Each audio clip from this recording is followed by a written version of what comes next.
karena daerah ini tidak adanya tandon untuk penahan air, jadi airnya itu dari atas menggerus candi ini. Namun ini masih ori ya. Ingat, ini masih ori, dan perlu diketahui juga yang kedua, batu material candi ini dibuat dari batu putih. Oke. Dan ini nampak lingga yoninya di sini. Yang mau berspiritual ataupun ulu salam leluhur,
salam hormat, salam rahayu untuk kita semua.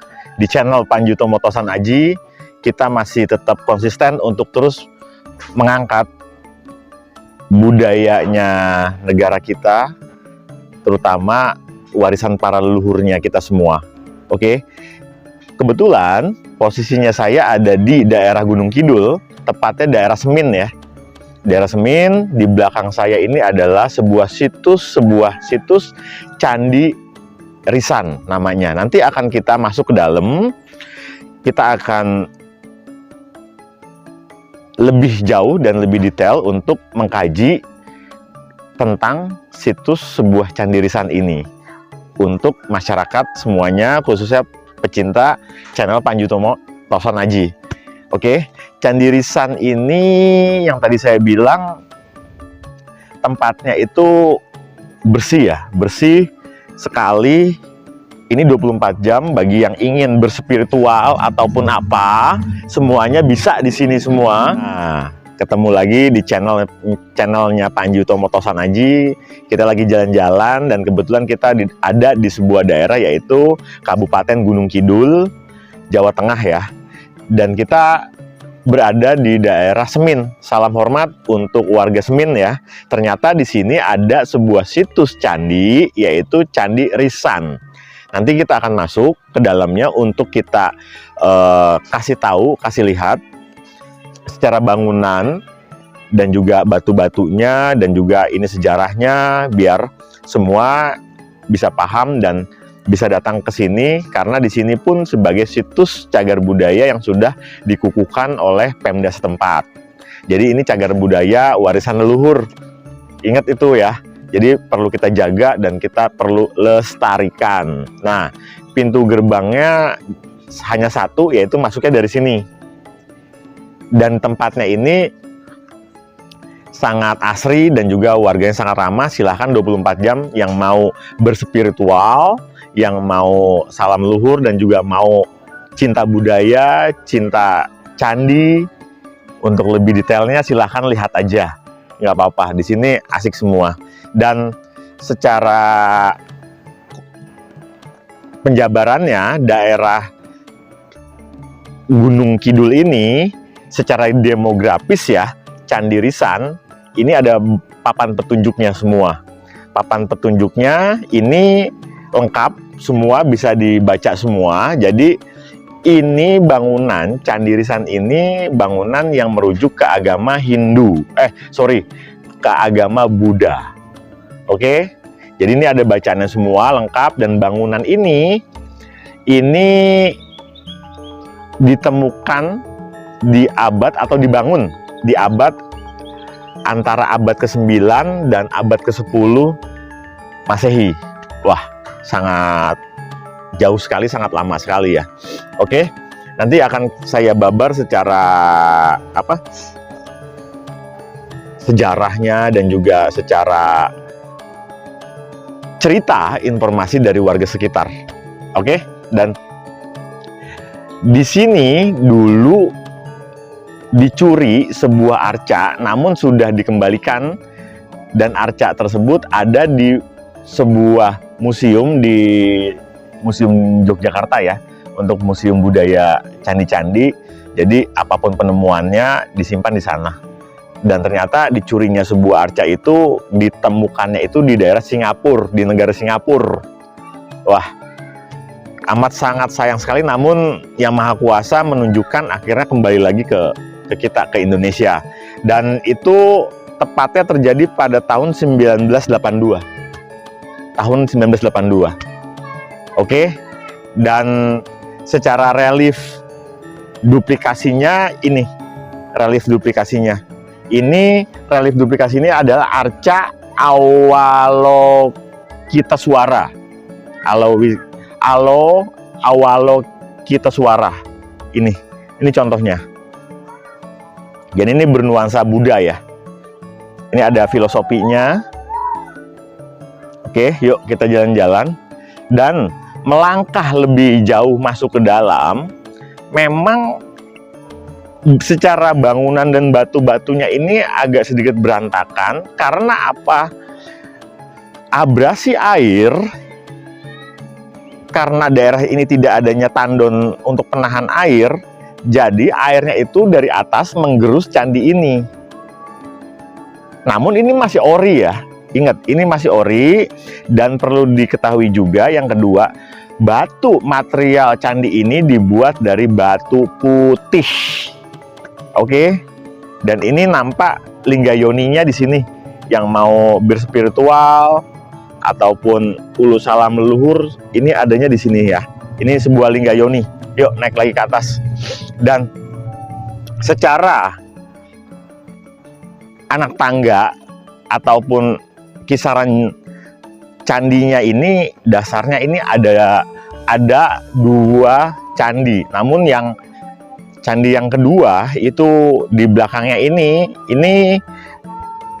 sudah terjadi abrasi air dari air sehingga meluluhlantahkan. Namun setidaknya ini adalah sebuah situs. Ini sebuah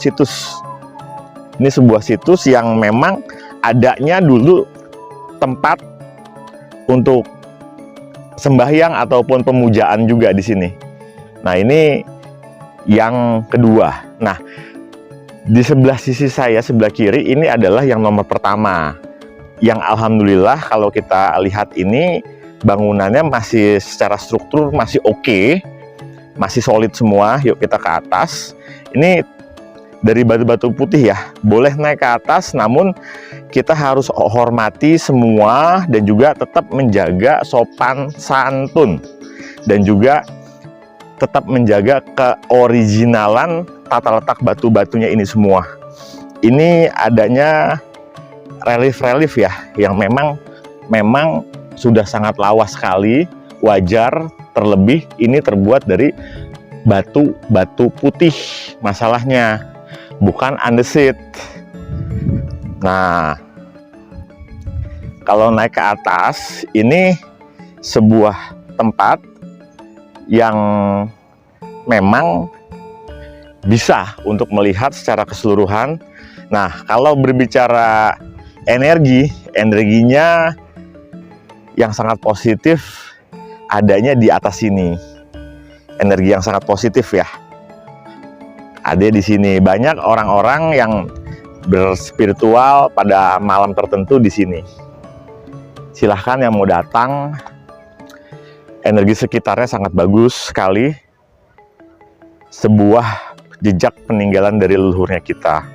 Dan yang secara informasi yang saya dapat dari warga sekitar sini, kalau secara cerita dan sejarahnya ini, dulu tempat ini dibangun atas dasar raja, seorang raja yang singgah di tempat sini melihat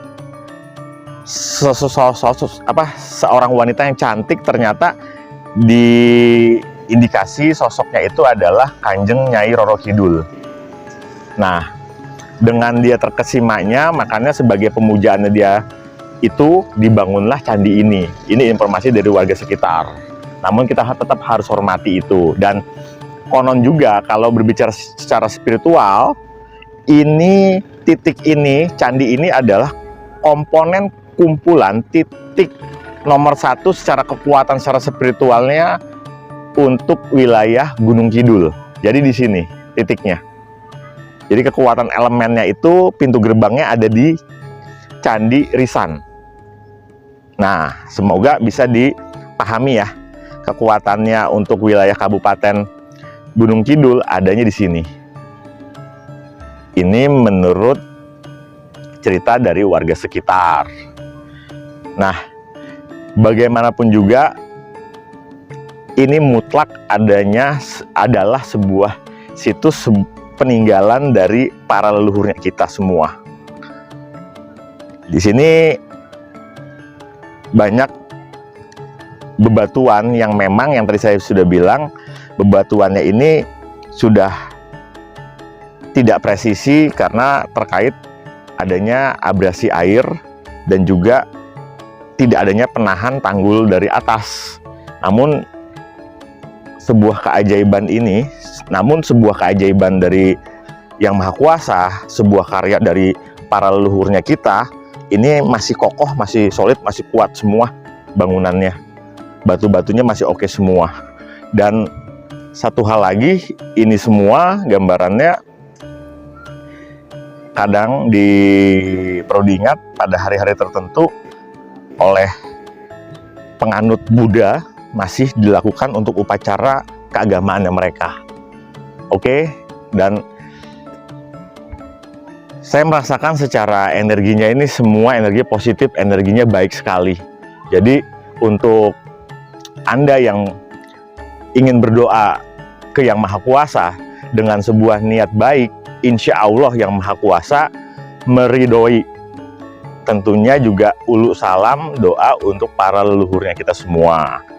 Dan satu hal lagi, kesopanan wajib dijaga karena sebagai sebuah patokan untuk adab kita. Nah, inilah arsitek ataupun tatanan batu-batunya, pembuatannya seperti ini semua. Main-main ke daerah Gunung Kidul, di daerah Semin ya, karena di sini juga adanya sebuah situs candi yang nggak boleh kita lewatkan. Jadi jangan taunya hanya Borobudur, Prambanan, ataupun Mendut. Di sini juga ada jejak leluhurnya kita. Oke. Nah,